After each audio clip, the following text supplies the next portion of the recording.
The intersection of Central and San Mateo is back open after a pedestrian was hit by a car last night. It happened just before 9. Police say a man in his mid-30s stepped into the street and was hit. He was rushed to the hospital in critical condition. Police say it looks like the driver was not drinking. They've not released the name of the driver or the victim. Construction on Paseo is at a halt this weekend for the holidays, but when things ramp back up, you'll notice some color has been added to the project. Crews painted the retaining walls and bridges a reddish brown and the flyover a pink gray so the hues match the sandias when the sun sets. And there's a target date on when the project is expected to wrap up. December 20th will be what we call substantial completion. What that means is the project is, for all intents and purposes, done. The flyover from northbound I-25 to westbound Paseo is almost finished.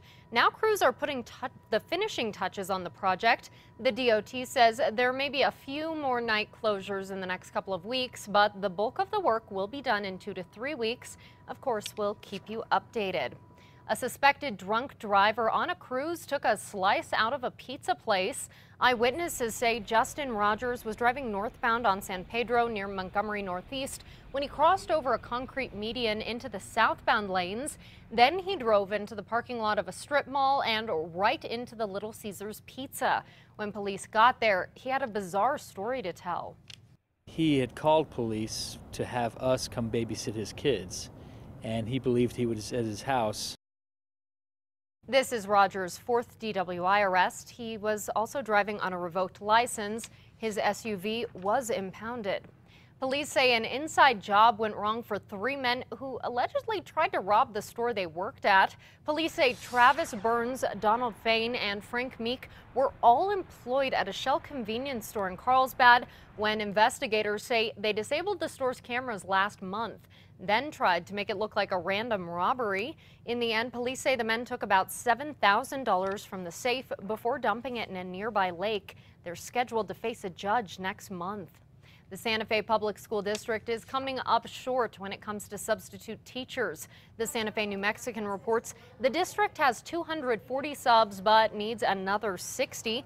Permanent teachers say they believe factors like low pay and teaching unknown subjects are reasons why.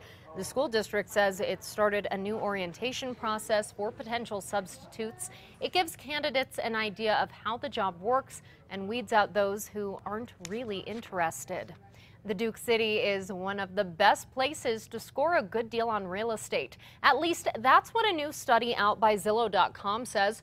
According to the study, the city has the highest number of discounted homes to offer, with 53.5% of the listings recently getting a huge price chop.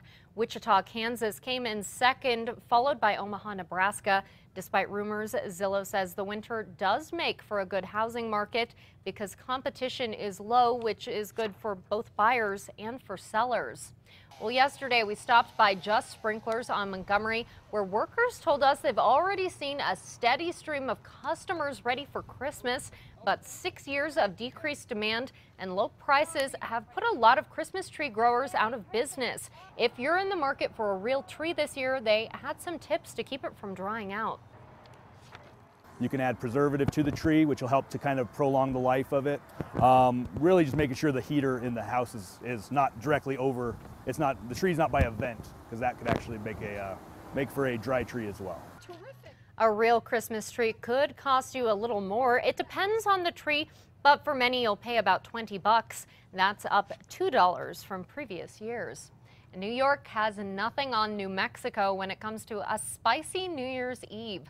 Las Cruces will ring in 2015 with a giant illuminated chili.